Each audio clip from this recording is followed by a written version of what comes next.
Salut! Dans cette vidéo, nous allons voir ensemble comment créer une page sur SharePoint Online.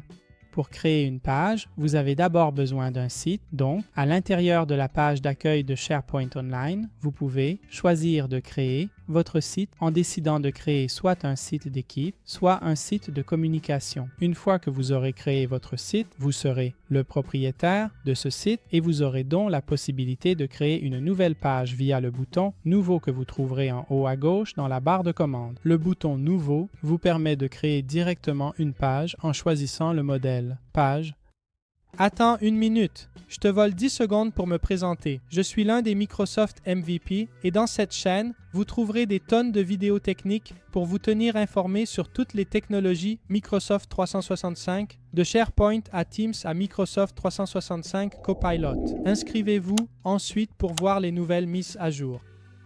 Une fois dans l'interface de création d'une page, vous pouvez choisir de créer une page à partir de zéro en utilisant le modèle vide ou en utilisant l'un des autres modèles que Microsoft met à notre disposition dans SharePoint Online. Il y a un modèle pour créer une page de formation, un modèle entier pour envoyer un récapitulatif peut-être d'un projet ou d'une initiative, un modèle pour envoyer un message aux collègues, donc une communication, un modèle un peu plus avancé du point de vue visuel et un modèle principalement composé de texte divisé en plusieurs colonnes. Sache que si tu crées des modèles au sein de ton site, tu auras également la possibilité de les réutiliser lors de la création d'une page. Actuellement, je n'en ai pas, mais en cliquant sur l'onglet « Enregistrer » sur ce site, tu as la possibilité de voir les pages que tu as configurées comme des modèles. Cette fonctionnalité est très utile. Une fois que je choisis le modèle et que je décide de commencer avec celui qui est vide, j'ai la possibilité de cliquer sur le bouton « Créer une page » ici en bas à droite pour créer effectivement ma page au sein de SharePoint Online. Une fonctionnalité très utile est celle de créer la page comme brouillon privé. Et oui, car au sein d'un site SharePoint, vous devez savoir que plusieurs personnes peuvent y accéder avec les mêmes droits et peut-être que plusieurs personnes peuvent voir ou même modifier votre page lorsqu'elle est à l'état de brouillon. Si vous voulez éviter qu'un collègue puisse voir et modifier votre communication, votre page avant que vous ne la publiiez, alors vous devez cliquer sur ce bouton pour la création d'un brouillon privé. Dans ce cas, cela ne m'intéresse pas car je viens de créer le site et donc je suis le seul propriétaire capable de créer de nouvelles pages. Une fois la page créée, le système me conduit dans la zone d'édition de la page et la première chose que je vous conseille est de spécifier le titre de la page.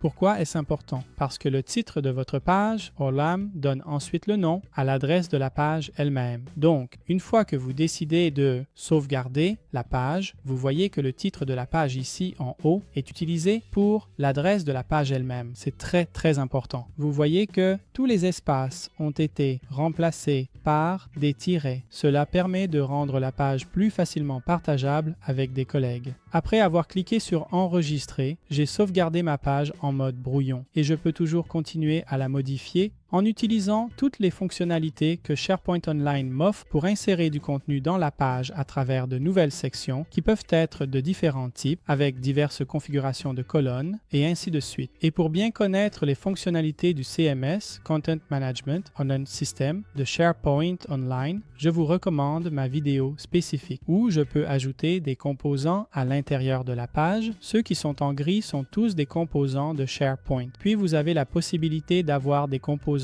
personnalisés que vous reconnaissez car ils ont des icônes différentes. Voilà, ceux qui peuvent créer une page sont toutes les personnes qui ont les permissions de contrôle total ou de modification du site. Une fois que j'ai terminé la création de ma page, j'ai la possibilité de la rendre disponible à tous mes collègues en cliquant sur le bouton « Publier ».